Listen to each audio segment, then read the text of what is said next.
this is a question for both. Some of the UFC fighters in recent memory, Tim Sylvia, Chris Lieben, have been obviously caught using steroids, and they've been allowed back in the UFC.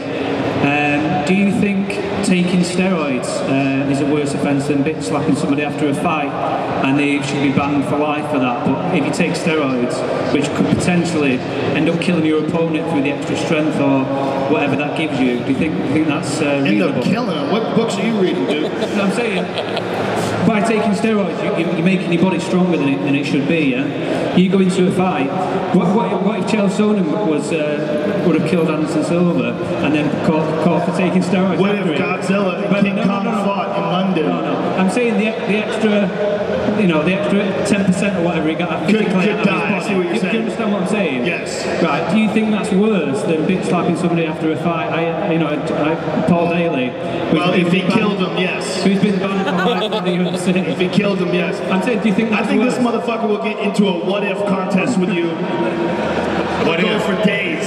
But what if he didn't die, but he was in a coma for 7 years, and it was like a Steven Seagal movie, and he came out and got into acupuncture, and then trained in the desert, hitting the Makiwara War.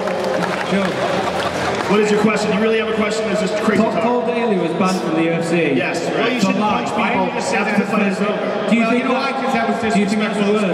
Well, yes, because there's a code to this sport, and this sport is about class, and they're two separate issues. And nothing sells class like steroids. Yeah, right.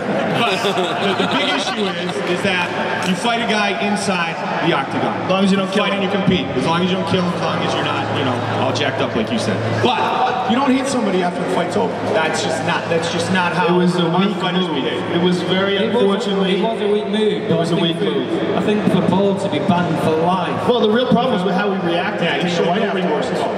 How we reacted. Dana asked him, "Do you want to fight in the UFC?" He walked away from him. The guys who are taking steroids, they're doing that over months. I can't. Is the entire Daly family in attendance tonight? Thank you, sir. Thank you. Big round of applause for this question. That's an awesome question. Not the best question of the day. Maybe the best one I've ever heard. Next question over here.